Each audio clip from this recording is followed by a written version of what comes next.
thinking, and then I started reading about thinking, and I found some interesting things to read about in the psychoanalytic literature about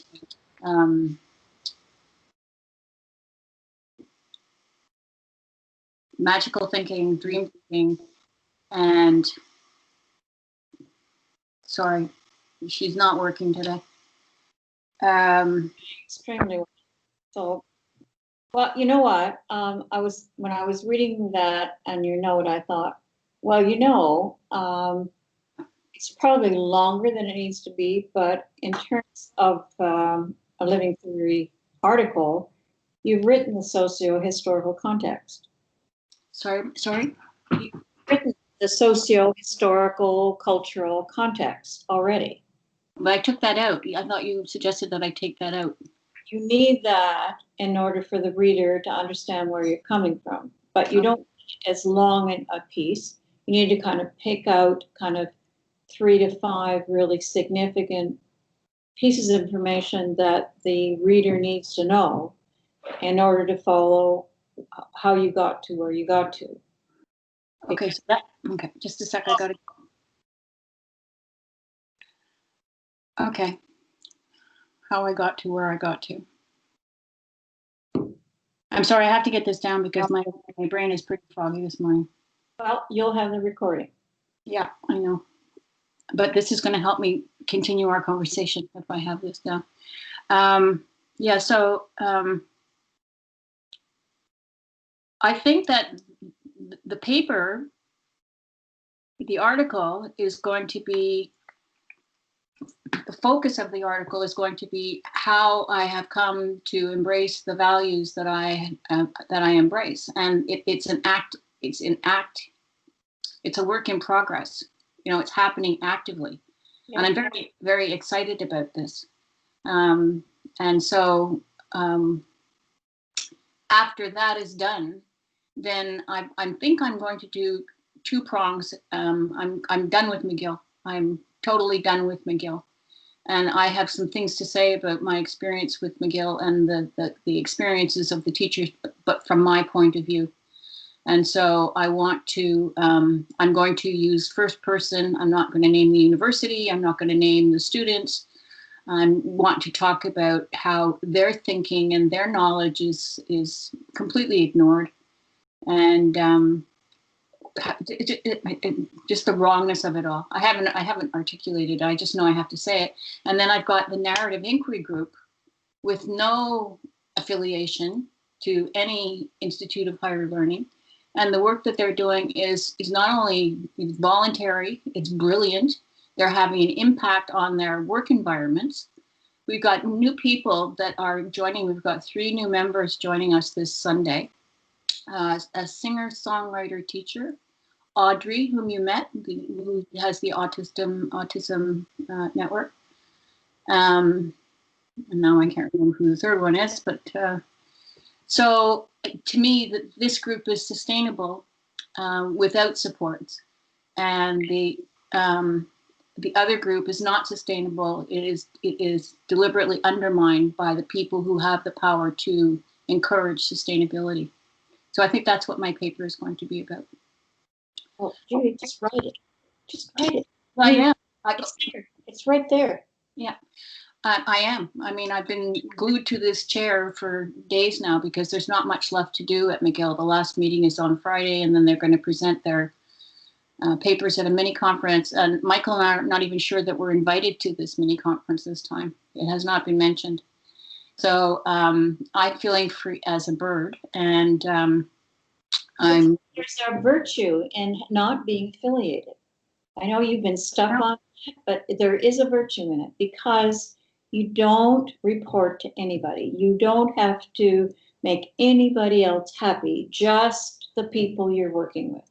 The focus is entirely on getting their embodied knowledge out. And vehicles to do that. We do not need McGill. We have ways to get their knowledge out. And that's what will have the big impact in the long run. That critical mass of teachers' embodied knowledge published and out there and accessible. I mean, that's the big influence that we can have. And I mean, you've got the people, you've got the capacity. You don't need McGill. In some ways, McGill was getting in the way. Oh, I know. McGill became a mountain that I was trying to, like Sisyphus, rolling the rock up the mountain, and the mountain just got steeper and steeper all the time. And I've walked away from McGill before, and like this is my third kick at the can, and I'm done. I'm done. I don't have the energy. And what I felt when that occurred to me was, well, now I'm free. I can just write, and I can just publish. I don't have to show up for meetings. I'm not going to be told what I can and cannot do. I feel responsible in a way for the teachers in my cohort, but they know that I'm willing to work with them if they wish to continue. And two of them, Afro's one, and Louise will as well. The others I'm not sure about. I'll see what things look like on Friday. And I've got lots to say, and I'm not afraid of publishing. I've had things rejected, but I've had things accepted, so I'm not afraid to send things out. Well, you have no reason to worry. You're a very good scholar, maybe to a fault, because you get these new ideas and you want to know all about it. So you're this voracious scholar, and then you get sidetracked from the actual article. And I mean, there's no bad or good there. It's just, if you want, we need to get these ideas down, because there's no end. I mean, once you get, I have another article in the process right now, because, you need to get the ideas down when you have them. Yes. And then, and then in a year, I'll be saying, well, I need to share that, so there'll be new people involved, or I've kind this research as method is the subject of this article. And have I read everything on dialogue and conversation and so on? No. Have I read some of it? Yes. Is there more to do? Definitely. But that's what research is. Either I will build on that, or somebody else will pick that up and say, okay, here's some more thinking on this subject, which either affirms or denies that. And I mean, if we wait till we've got, all the information that it's possible to have in order to write the perfect article, no article gets written. No, that's one that becomes the dissertation. I get that. But I'm also, Jackie, in my way of working, I'm very linear. So that's why this paper has been a problem, because I've become involved in other things with earlier deadlines. And on Sunday, we actually talked about the word deadline, and could we find another word for deadline? Brian and Marie, when I went around with that one a little bit. But that's how I work. Once I start something, if I have to put it aside, I end up finishing whatever it was that interrupted me, and then I can't go back to where I was. I have to go back to the beginning of where I was and see if things make sense. And that's when I go off on tangents, like thinking, But I think it's only an issue if your goal is to publish. My goal is to publish my living theory, and that is the only thing on my plate right now. And there are other things that are going to have to wait. Kristen has found a call for papers from bishops on teachers' experiences with COVID-19. And so she's very keen to do that. She's on mat leave right now. Norma wants to do a book, and she's up to her eyeballs with teaching and moving and a divorce. And I mean, it's cuckoo. But the thing that's really wonderful is that it's bringing this group together, and the cohesion now is stronger than ever. Everybody needs this group, and the group needs each other. And the productions, the things that they've created, the métissages that have been created since this started, are so powerful. So after this, that is going to be my next project, is going to be get those publications done. I don't know about the book, but I do know that the bishop's piece will be done. But that's a flaw, I guess, of mine, that I focus on one thing at a time, and I can't, when I get, like, McGill came while I was working on this last fall, and so I dedicated my time, energy to that project. and I couldn't do this at the same time. And then after that's a good thing. If I should, Jack and I would have this book out if we could do that. But you know, other things come along and say, "Oh, well, we should do that, or we should do that," and we've got this zigzag path. I can't do that. I'm very linear. But look at your productivity. Look at what you two produce in a year. It's incredible. It's absolutely incredible. When you talk about influence, my influence is very, very small, very, very limited. It is not. And don't think that your influence at McGill was nothing, because you have influenced our thinking. Maybe not some of the power leaders, but you've influenced the thinking of those teachers. They will not go back to thinking the way they did. I agree, and they've said that much. Yeah. They've said as much, but not all of them. I mean, some of them haven't shown up since the mini conference. They haven't done anything. They haven't produced anything, and I don't know what they're going to be doing at the end of the other mini conference. And their honorarium is tied to completing the course. Well, it's not very much money, so I guess maybe they don't care. But that's not the kind of influence I'm talking about at McGill. I would like to be able to change powerful people's minds about the value of teacher research and teacher knowledge. And that's been my battle with the school board. It's been my battle with McGill. It's been my battle with individual professors at McGill. But I haven't got time for the academy anymore. I really don't. I'm hanging on to my library membership because I'm an alum, and other than that, I'm not there. No. Well, you seem fine with that, so that's good. I am, because I've got energy now that I didn't have because I was working on that course. And I've got all kinds of energy, and I've got all kinds of interesting stuff that's mine that I've taken out of the course. And I will use that. I won't use it to bash the university. I will use it to talk about what teachers know, to talk about what teacher learning is all about, teacher professional development that is self-directed or self-decided or self-whatever, without the help of the university, without the help of the academy. It's the bedrock. Yes, bedrock. I like that.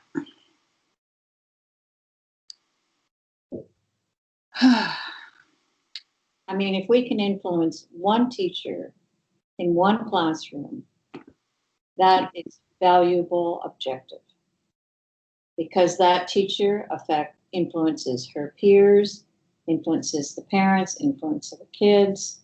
I mean, it's huge. And if you can expand that to one or two more, that's how the whole critical mass happened in the Grand Area School Board. It's how it happened in the Blue Water District School Board. Was just a few interested teachers and administrators. And I add the administrators because they have another level of influence. Mm-hmm. And so, for example, in the Blue Water School Board, there are now 3 superintendents who came through the living theory process in getting their masters. Think about that. 3.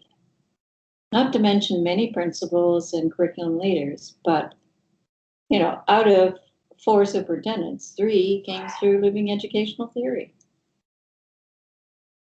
That's goosebump material. That's awesome. Yes, it is. Yes, it is. I just talked to Kathy Griffin last night. She's a principal. Mm-hmm. She's planning to, she's probably going to become a superintendent. She's planning to do her PhD. And her biggest struggle is where to do it. Because, Liz Campbell came through Nipissing and they made her life hell. And there aren't that many options for part-time PhDs in Ontario, for example. So I'm now on the search to find out where could she go that she could do a living theory PhD and have a supervisor that would support her. Not a small task. No. Concordia used to have a PhD program, and it was basically write your own PhD. Really? And yeah, I don't know if it still exists, and I don't know anybody on faculty who would be. I don't know anybody on faculty. Period. Except maybe Rosemary O'Reilly. You might want to see if she's still on faculty at Concordia. But what you did was, and I actually considered doing this while I was on mat leave. You have to come up with a proposal and defend your proposal, and you have to approach faculty. And I was keen to do it, but it was overwhelming. And I knew I wasn't going to finish while I was on mat leave, even though I was on extended mat leave. So I ended up back at McGill. But it was interesting. It was kind of wide open. Like, look, they were looking for scholars to bring new scholarship into. Then it wasn't just in education, because they only do early childhood education and technology. So it was pretty wide open. Wow. So are Mitchell and Weber still associated with universities in Quebec? Yeah, Claudia's at McGill. Sandra's at Concordia. Well, there you go, Sandra. But Claudia is also very much involved in various universities in South Africa. Yes, I realize that. So I wonder if I still have their contact information. You should be able to get it on the Concordia website. They usually have, pages with their publications and their contact information. So I'm just kind of floating this out to everybody I can think of that has some connections with that would think. Essentially, that's what I want. I want her to do her own PhD. Mm-hmm. There's no doubt about her capacity, her scholarship. There's no doubt about whether she can do it or not. And I mean, she is a really committed personality. If she says she's going to do it, she'll do it. And she's planned it in terms of timing when both of her boys are in secondary school. And she has at least 2 years of experience under her belt as a principal. So, I mean, we've been talking about this for some time. Mm-hmm. And she'll do a beautiful piece of work. And there's another way that you spread the influence, because she's going to be a leader, a big influential leader. Mm-hmm. Nothing changes her. I mean, a little bit of power as a principal, she's exactly the same person. It's, because it does affect people. And you see kind of the malleability of their values sometimes. They, at this point in their career, they, focused on kids and learning and, resiliency with kids and stuff like that. And then if they go along, they're more focused on, commitments to doing the curriculum or commitments to doing what the bosses say, or, budget, being political, or none of that, Kathy. She's just her own person. That's what we need. Oh yeah, I know. And you see that in Liz too. I mean, both of them were fabulous students, but you know what? That whole group was so damn impressive. It just, it's interesting. The one woman, Lauren Lipset, she wrote her master's on the We to Me movement and brought it into her school, and their kids were doing projects and so on. And then with all this negative publicity, it'd be fascinating to talk to her about what she thinks. Anyway, she's now one of the superintendents in the Blue Water District School Board. Man, fabulous. Think of what they can do, eh? Think of all that you've done. Oh, well. No, it's them. I mean, the talent. You created a context within which they could blossom. Well, they did blossom. We could see it. Yeah. Blossom. So, what can I do to help you get the writing going? Oh, it's going. I mean, it's going. It's all over the place, but it's going. that I just wanted to send you something last night to show you where I was at, how scrambled my thinking looks, but it isn't really. And I think this whole idea of the process of thinking is something that I have to figure out and write, and then I will have finished with my my value claim. And I don't know what it's going to look like because you saw what I sent you, but it's in my head. I know exactly what it is, and then I have to find the evidence, and the standards of judgment will emerge as something that the reader can use to say whether or not my claim is supported or not. So the only question I don't see in there is, how do I improve my practice? Well, I think that's part of what I'm coming through with in my value claim, that it's this constant movement from solitude to intimacy to community, with the liminal spaces in between. And it's I don't know how to express it. It's the constant deep self reflection on self and other, and actions, and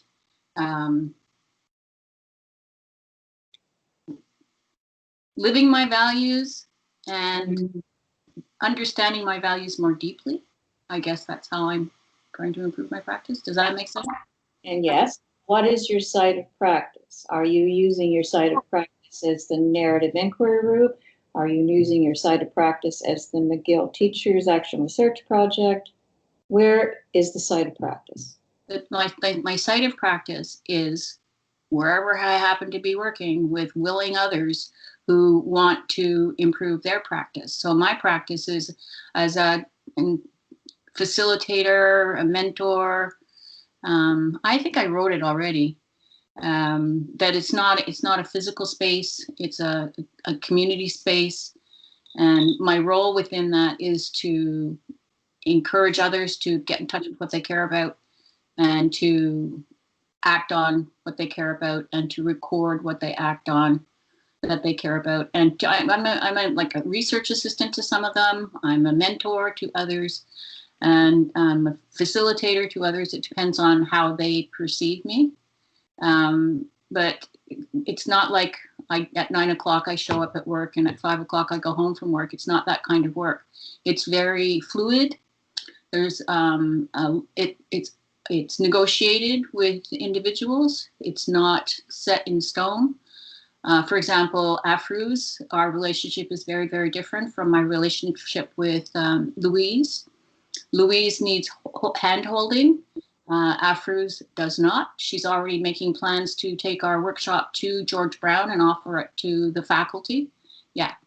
So my practice is something that kind of is trying to think of a metaphor. Well, it's pretty comprehensive. I mean, when you're going to draw then on examples from Yes. each of these areas where you've had influence. Yes. Yes. And there are others. There's Audrey, for example, Isabel Plante, the music teacher. She's taken off. She's just taken off. She's now head of the Quebec Association of School Music Teachers. And she's still working on her research that she started for ARNA on recycling technology, musical instruments, and things like that with her students. Her students are all her research participants. And yeah, so I've got lots of examples, but it's not a thesis, right? It's just an article. It could be a series of articles, or it could be a book. But we're limited by 6,000 to 10,000 words. Oh, I'll be well within that. I'll be well within that. But I still want to use my visuals, my art, because I think that's it for two reasons. One, that's where I do a lot of my thinking when I'm getting into an image, and that's another reason why I think thinking is something important, because it's the art is a bridge for me between idea and action, and that's it's like Winnie the Pooh in his thoughtful spot, That's a good image too. Yeah. Yeah. And I want to go back to that other paper that I started with my early childhood and my grandfather and his influence. I want to write that paper too. I got all kinds of things to do. I'm not worried about not having anything to do during this winter. And I had a paper that was rejected not long ago, and this was strange. I've published with this journal before, and everything I've ever submitted has been, not just with me, like I published with Martin and a couple of other teachers from time to time. It's always been my style of writing, which is poetic and not particularly academic. And so I was invited to submit something on COVID-19, so I did, and it was rejected. And the rejection notice said, "This is too poetic. We want something more sciencey." Okay, so now I got, it's a very nice article, and I got it in the can. I just have to figure out where else I can submit it. Good thinking. Yeah, yeah. I had the same conversation with Marie on Sunday. She said she's a bad writer, and I said, "Marie, you're not a bad writer. I love reading what you write. It's very clear. It's very succinct." And she said she really struggles to write, and she's looking for a writing course so she can learn to be a better writer. And I said, well, maybe it's not a question of learning to be a better writer. Maybe it's a question of finding other voices that sound like yours and publish in their journals and not in the journals where you feel your voice doesn't fit. She does struggle with writing. You wouldn't know it. I wouldn't have guessed that. No, I would not have guessed that. Well, and she has a very hard time with criticism, a very hard time. I've noticed that. And compliments as well. She has a hard time accepting a compliment. Yeah, she's very internal. She's lovely. Yeah, she is. Well, we all harbor insecurities, you know. I mean, I have this article out for review now, you know. I'm anxious about that. Anxious or excited? Well, a little of both, you know. I'm excited to think I've kind of conceptualized a bit of a different idea, and it seems to make sense to me. It made sense to the blind reviewer, which was good. Mm-hmm. But it's really, I'm really ambivalent. The one side I want, come on, you guys, help me make this even stronger. Yes. And then there's the other side of me of, what if they don't like it, you know? Well, I don't think that's possible. You know, there may be tweaks and little twists, but they don't like it? No, I can't imagine that. Anyway, I mean, we all have insecurities. With this, yeah, well, of course we do. But I think it's important to look at the source and say, is this real? No. Well, the same thing is true of your rejected article. Yes, well, I wasn't that upset about it. The editor said, well, I'm going to hang on to it because it may come in handy some other time. I said, no, you're not going to hang on to it because it might come in handy some other time. I'm taking my article back and I'm going to look for somewhere else to publish it.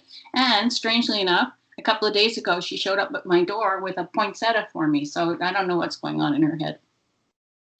Well, I mean, it may be her reviewers, you know, that they just, whoever they were, cannot conceptualize alternative ways of representing data. And, you know, that's not unusual in our world. No, it was the shift in the journal's perspective that I was not aware of, because I can write a sciencey article. I can do whatever they want. But there were no guidelines, just write something about teaching in the time of COVID. So I did. And I'm quite happy with this little article. I think it's quite nice. It's a tidy little thing. It's not going to go into a heavy duty journal. It's going to go into some kind of chatty thing that teachers read. And I'll have to find it and then send it out again. It's quite a nice one, actually. There's a beautiful, beautiful braid in it from the Narrative Inquiry Group from the beginning of the pandemic, and we have an artist, an Iranian artist, has joined the group, Sarush, and he did these black ink drawings of clouds, and you look at them and it looks like a kid's scribble in black crayon, but the way he matched them with the tone and the mood of the braid as we went down the braid. So you get to the bottom and the lines are very fine and they're spreading out and you can see the problem breaking up. So it's a good article, and it's an interesting article. So I'm going to find one of the art space. There are a couple of them that come out of Lethbridge and UBC. All the art space folks seem to be concentrated there, and send it out again. Good. Yeah, and that's what I was talking. That's what I was meaning with Marie. You know, if somebody doesn't like your voice, find somebody who does. She definitely has a voice. Well, she also has a mission to living theory into other centers, you know, other journals, other areas of academic, you know, work, and which is good. But you do get rebuffed on the way. Mm-hmm. What is living theory anyway? Yes, we're trying to change the world. Yeah, I think that's another thing that I've been thinking a lot about is scale and scope. You know, I look at the work that you do, and I look at the influence that you and Jack and all the people who've been building this for so many decades now. And I look at my influence, and I'm thinking, wow. Oh, Judy, your influence is huge. Oh, I don't think so. But I have to understand the issue of scale and scope. You know, I will never, and it's not a competition, but when I think of influence, I think of the work that you do, and I think of the work that Jack does, and I think of the work that people like Ari, who's got such a broad space for her influence to grow, and I can't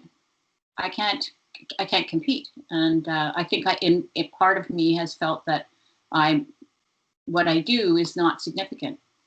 Oh, come on. And you know what? I think of what you're doing is so much more significant than what I'm doing, because you're influencing active teachers in the classroom teaching kids. I mean, that's the most important thing to be doing. Don't you get that? No, I don't get that. I look at, you know, everybody's talking about global impact, global influence, and the flourishing of humanity. Well, to me, humanity is huge. Human being is small, and I know I can influence a human being, and that human being may influence another human being, and that influence, et cetera, like the ripples. But if I ask myself what I am contributing to the flourishing of humanity, I get stuck on that question every time. I'm actually reading about flourishing, and I'm reading people's operational definitions of humanity to see where I might fit in. And I need to do that work. I need to understand that. I can't make a claim to making that kind of a contribution if I don't know what it is that I think I'm contributing to. Well, I mean, we have to kind of reorient here. When you're talking about humanity, you're talking about people. The people you are influencing regularly are having a massive influence on all the people that they touch. Every teacher touches many people. When you touch a teacher, you are touching all those many people. That's the only way we can have influence now, because we are not personally in classrooms. We can have influence through others. Yes. And so that's the nature of our fit in this contributing to the human flourishing. It is through the groups that we influence. And I don't have a close group like you do now. Mine is on the small group of people that I'm mentoring. I mean, as an example, Parvati has been really doing well. She's stuck now. Now, that's really worrisome for me. And so I'm going through in my head, what are all things that can help you get unstuck?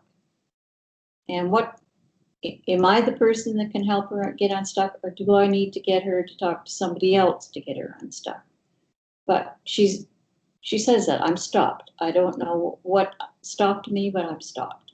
So Friday, I've got to kind of think of all the things that I can do to help her see how significant her work is and what we can do to get her back writing. That's pretty scary. Yes, it is. Yes, it is. We've all been there, though. We've all been there. And sometimes there's something just breaks open inside you, and you get back to it. And sometimes you need somebody to encourage you and say, "Oh, Judy, no, that's wrong," And I can't imagine a better person for her to be stuck with than you. Well, if I can't make any progress with her, I might be asking you to just listen to her talk about being stuck. Sure. She's very artistic. She writes poetry. Yeah, I've read something of hers on love. Yeah. Well, she had an article in EJOLTs December. Yeah. Yeah.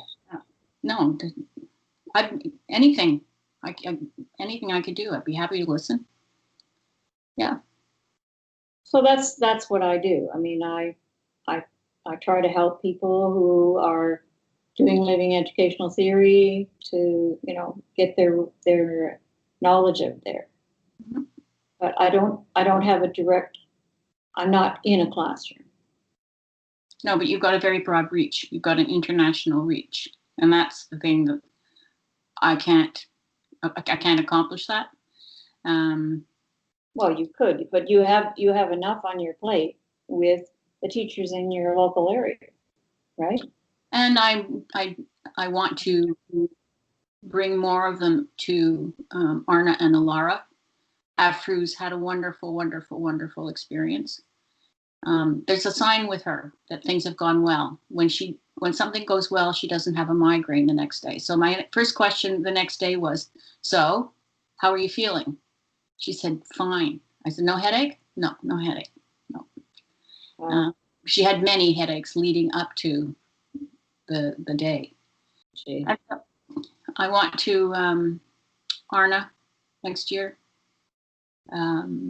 See if I can enlist 2 people, Afro's plus one other, so I can kind of download some of the things that I did for Afro's to her, so she can do them with another person, and then if it grows.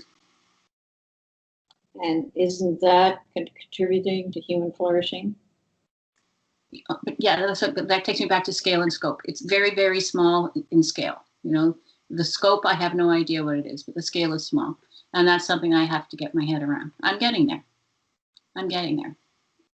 I know that what I do is worthwhile. And I mean, those teachers on Sundays, it's just amazing what they let go of. Amazing. And then they're ready to move forward with their lives generally and their teaching specifically. And it's magical. And in this time, invaluable. I mean, when I talked to Kathy yesterday about life, in COVID-19, and she said it's just exhausting. She said, I have to, in a way I never have before, when I come home, I have to shut it off. I have to just focus entirely on my family, because she said it's so consuming. Yeah. Strange world, strange times. I love talking with you. I love talking with you. Thank you.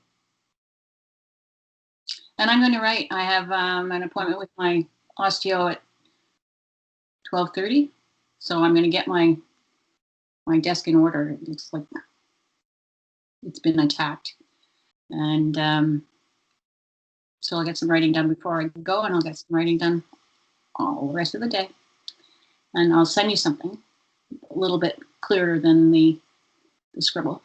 Well, no, I mean, it's great when you send something, because, I can kind of see where you're at in your thinking.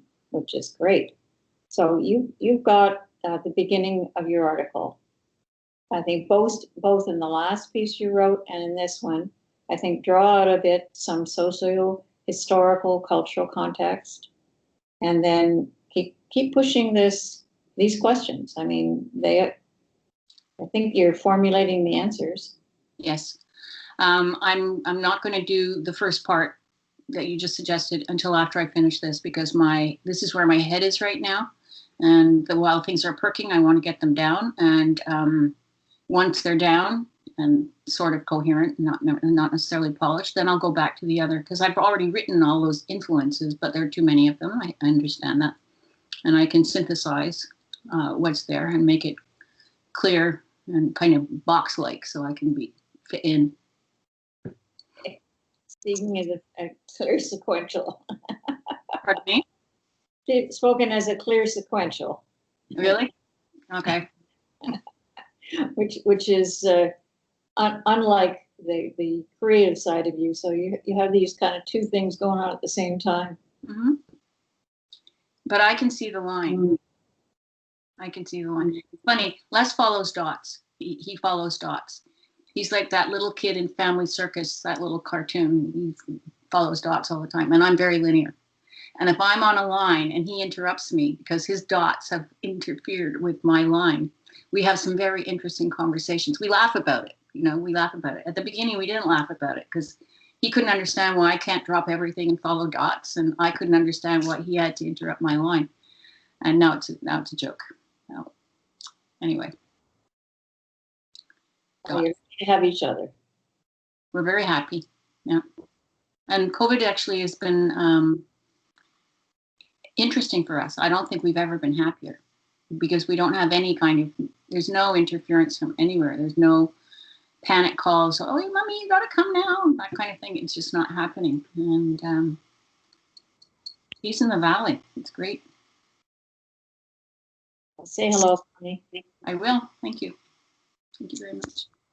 So whenever you'd like to share, remember, it doesn't have to be perfect. I didn't send you perfection last night, that's for sure. That was very good. So I will upload this to YouTube on Unlisted and send it to you. Thank you so much. Thank you so much. Enjoy your day. I look forward to next time. Bye for now. Take care. You too.